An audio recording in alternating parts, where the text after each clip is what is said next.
Number 15. Greenland, the giant autonomous island with an unbelievably small population. Greenland is an autonomous territory within the Kingdom of Denmark.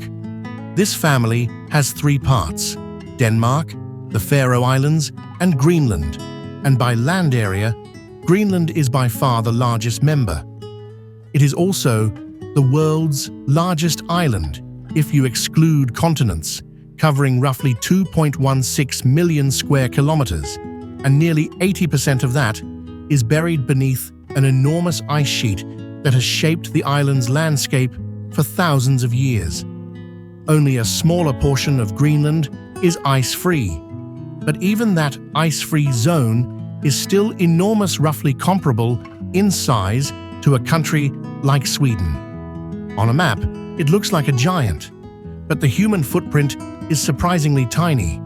The entire island has only around 56,000 residents, making it one of the most sparsely populated places on Earth.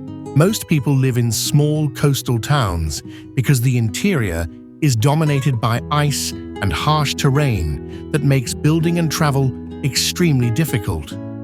That contrast is what feels so striking when you're actually there. In many directions, you can stare into the distance and see almost no signs of human life. No highways, no sprawling cities, no farmland. Just ice, bare rock, dark ocean, and a silence so complete it can feel like you're standing at the edge of the world, watching nature run everything on its own terms. Number 14. Greenland, the ideal stage to watch the northern lights. Greenland's far north latitude, frequent clear winter weather, and near absence of light pollution beyond its small towns make it one of the world's most compelling places to witness the northern lights. On a crisp, cloudless night, the sky can ignite without warning, green ribbons unfurling across the darkness, sometimes edged with violet or flushed with soft pink, twisting and reshaping as if the heavens are breathing. What makes the scene especially distinctive here is the landscape beneath it. Snow and ice act like a natural mirror, catching the aurora's glow and throwing it back upward. Above you, a living curtain of light ripples across a field of stars. Below, quiet rooftops, black mountain silhouettes, and pale, luminous ice complete the frame. For many travelers, Greenland isn't only a land of ice and winter, it's an open-air theater where the night sky puts on a performance, and all you have to do is step just beyond town to watch it unfold overhead. Number 13. Dog sleds are more important than cars.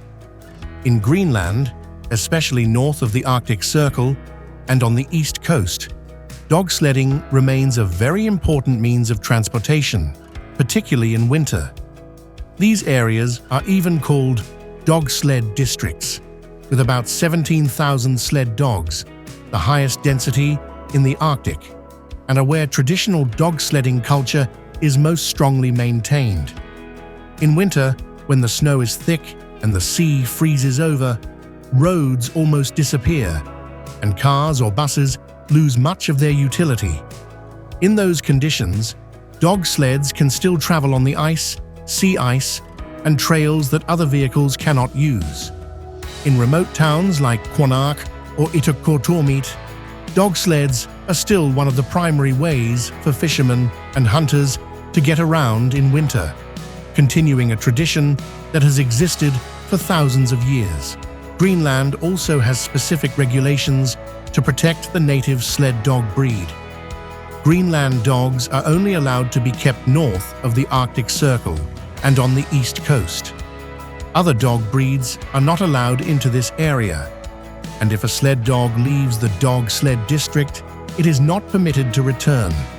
The purpose is to keep the breed pure, avoid diseases, and ensure the dogs are strong enough for pulling sleds in harsh, icy conditions.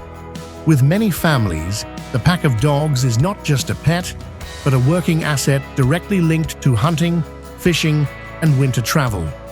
You can imagine it simply: if in many other places, people take pride in owning an SUV or a pickup truck, in Greenland, there are communities that take pride in owning a pack of sled dogs that are strong, resilient, and know the ice trails better than any car. Number 12. Greenlandic women. Rustic beauty amidst the ice and snow. Many visitors to Greenland are very impressed with the women here. They often have a mix of Inuit and Nordic features, with gentle faces and a simple, practical appearance suited for life in a frozen region. During festive occasions, Greenlandic women wear traditional costumes with fur coats and colorful beaded collars that stand out against the white snow. One look and you immediately recognize a local. Beyond their appearance, Greenlandic women participate in many fields of modern life.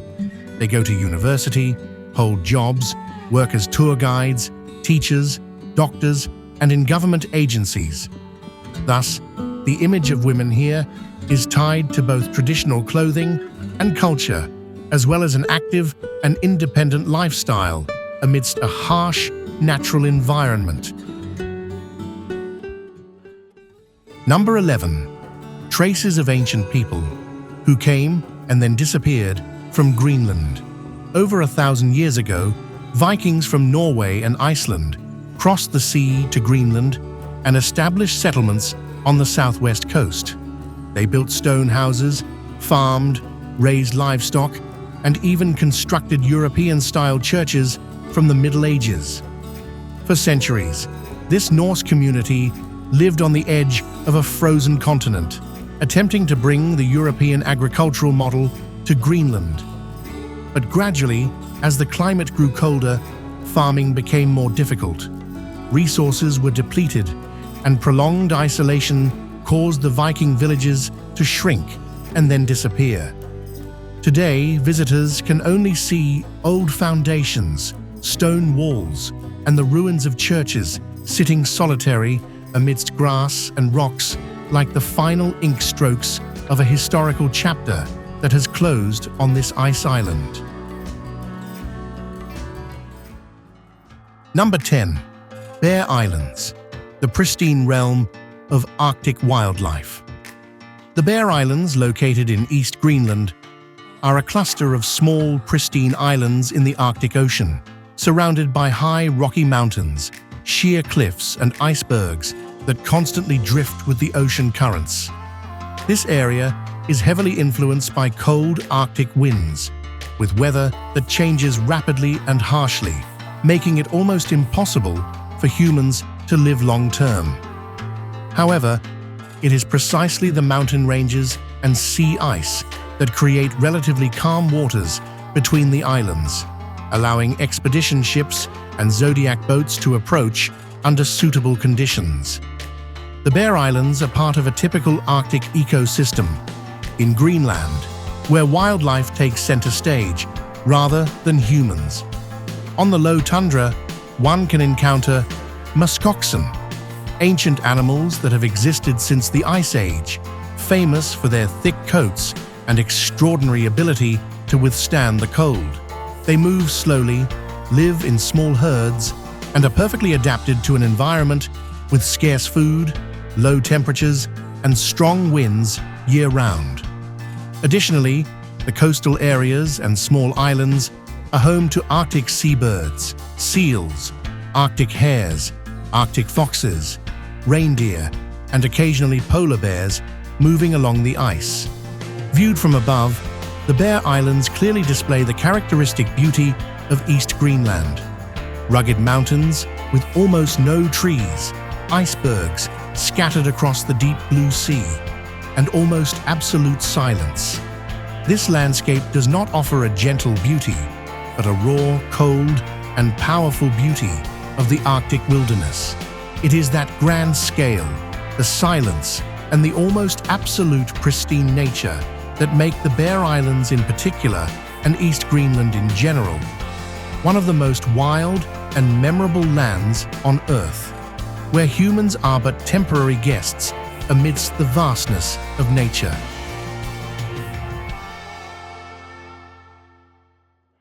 Number 9. Nuuk, a tiny capital amidst massive nature.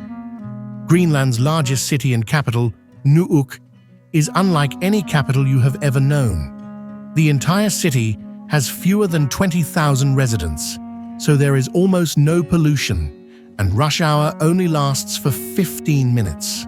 From the center, with its modern buildings, you only need to walk a few minutes to reach the shores of Nuuk Fjord, one of the largest fjord systems in the world, or drive for less than 10 minutes to reach the foot of high mountain ranges that open up into the wild backcountry. The view here is almost unobstructed, the sea and the fjord on one side and snowy mountains on the other. Despite its small size, Nuuk still has plenty of urban character. Fine restaurants, fashion boutiques, award-winning architecture, museums, and an old colonial harbor area kept as a living museum where history and tradition are still very much present.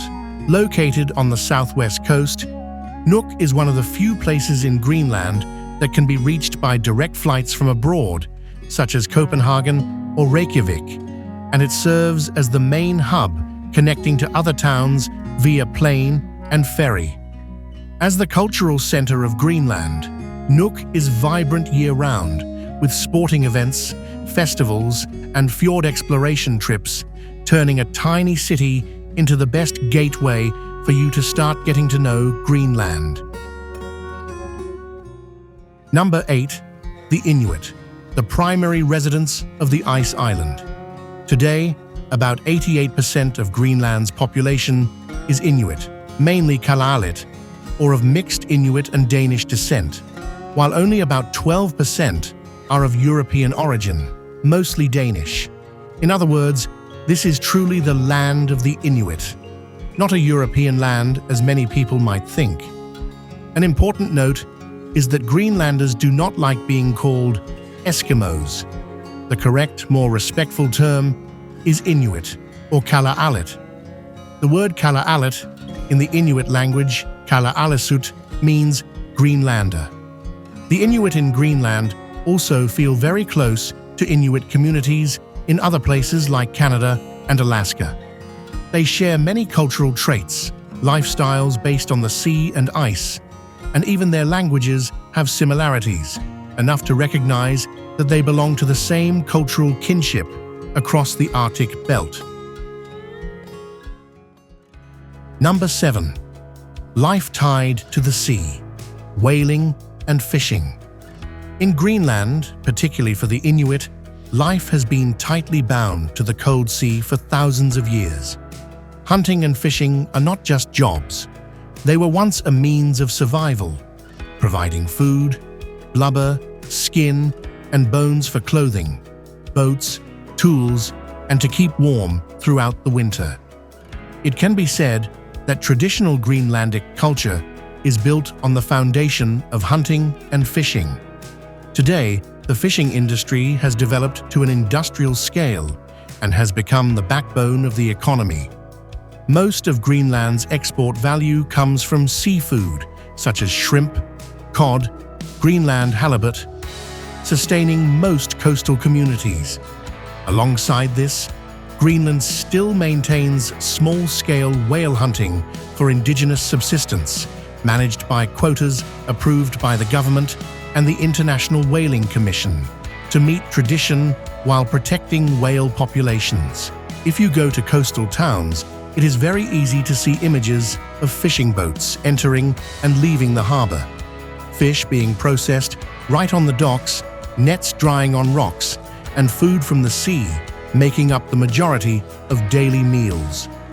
To talk about Greenland without mentioning fishing and traditional hunting is almost like missing the heart of life here.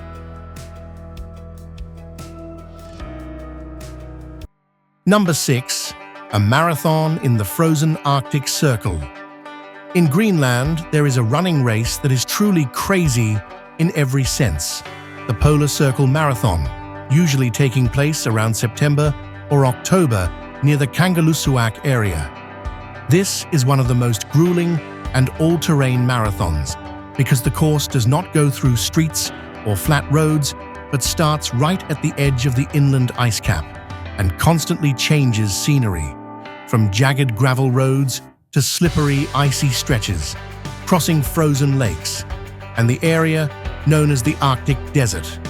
Cold, dry, and so empty that you feel like you are running on another planet.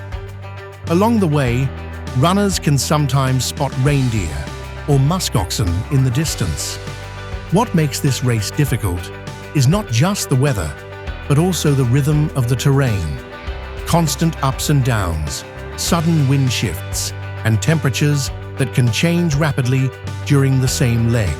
Therefore, even though it is a familiar marathon distance, the completion time is usually significantly longer than on standard courses. In other words, at the Polar Circle Marathon, you are not just running to reach the finish line, but running to survive through a truly wild Greenland. Number 5. The midnight sun. When the night almost disappears. In some parts of Greenland, especially the far north, there is a stretch of the year when the sun barely seems to leave the sky. From roughly late May through late July, daylight can last for a full 24 hours, so even midnight arrives with the horizon still glowing. This phenomenon is known as the midnight sun, and it turns ordinary time into something that feels almost unreal. The clearest highlight comes on June 21st, the longest day of the year, and also Greenland's National Day. In many communities, it's more than a date on the calendar, it's a celebration of light itself. People head outdoors to make the most of it, meeting friends, grilling food, walking along the coast, listening to music, and simply lingering outside because there is no rush to beat the sunset. The light has its own character, too soft, pale and golden, like an endless late afternoon that refuses to fade. You glance at your phone and it says midnight, yet the sky looks bright enough for a casual stroll. For visitors, the midnight sun can be one of the most unforgettable parts of Greenland. You can hike, climb ridges, or sit by the sea at midnight without a flashlight, without darkness, and without that familiar boundary where day clearly becomes night. The world feels quieter, wider, and strangely suspended, like the landscape is holding its breath under a sky that never fully closes. More than a rare, natural phenomenon, it's an experience of living on a different rhythm, where time stretches, sleep feels optional, and the idea of night becomes something you have to remember rather than something you can see. Number 4. A lifetime in a place where you cannot truly own land. One very different point about Greenland is that you almost cannot buy out land in the way familiar in many countries. All land in Greenland is state-owned. Individuals and businesses can only apply for the right to use a specific plot of land, not permanent ownership of that land. People can buy and sell houses or structures built on the land, but the ground underneath remains public land legally. From late 2025, Greenland will tighten the rules further with a new law.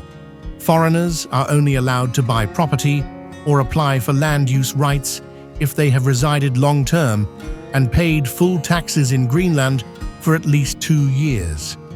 Generally, only citizens and companies from Greenland, Denmark, and the Faroe Islands have the right to easily buy property and apply for land use.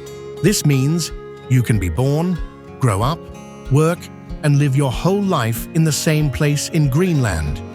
But legally, you do not own that land in the way many people are used to thinking. For those coming from societies that view buying a house, buying land as a major life goal, Greenland's land management will surely be an interesting culture shock. Number 3. A country that exists without roads between cities. Despite Greenland having a land area of about 2.16 million square kilometers, in reality, there are no roads or railways connecting the settlements with one another. Roads only appear within each individual town, extending to the outskirts and then stopping abruptly before mountains, ice, and the sea. To travel from one town to another, residents must use planes, boats, helicopters, snowmobiles, or dog sleds, depending on the season and the region. Among these, boats are the most common means of transport. In the summer, you will often see locals boarding boats to visit acquaintances, transport goods, or simply cruise to admire the fjords and rocky coasts instead of taking road trips like in other countries.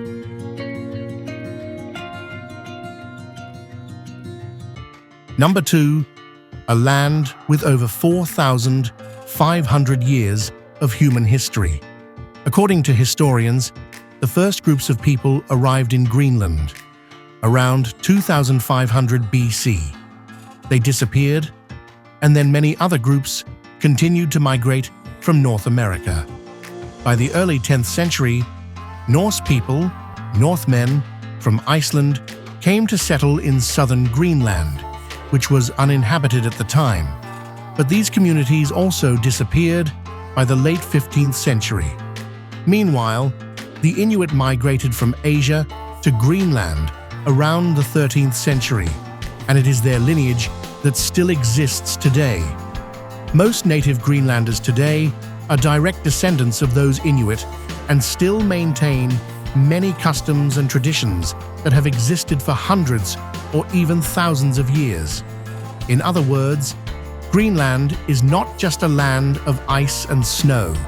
It is a land with a human history spanning over 4,500 years. Number 1. A multilingual nation.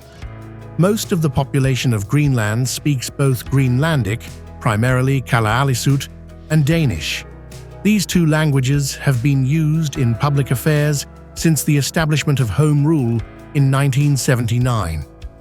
Today, the younger generation learns both of these languages, as well as English, in school. Greenlandic is a fascinating language with a long history, and it is closely related to Inuit languages in Canada, such as Inuktitut. Kayak and igloo are Greenlandic words that have been adopted directly by other languages. Today's journey to explore Greenland has come to a close. A land that is one of the largest in the world, yet has no roads connecting its cities, where humans are forced to live, move, and adapt entirely according to the terrain, weather, and the ice seasons. Are you surprised to learn that in Greenland, the sea and the sky are the highways, and every trip always depends more on nature than on human plans? Please leave your thoughts in the comments section below. Don't forget to like and subscribe to support the channel, and to not miss the next videos where we continue to tell the stories few people tell about countries around the world. And click on the video appearing on the corner of the screen to explore more special lands. Goodbye, and see you in the next video.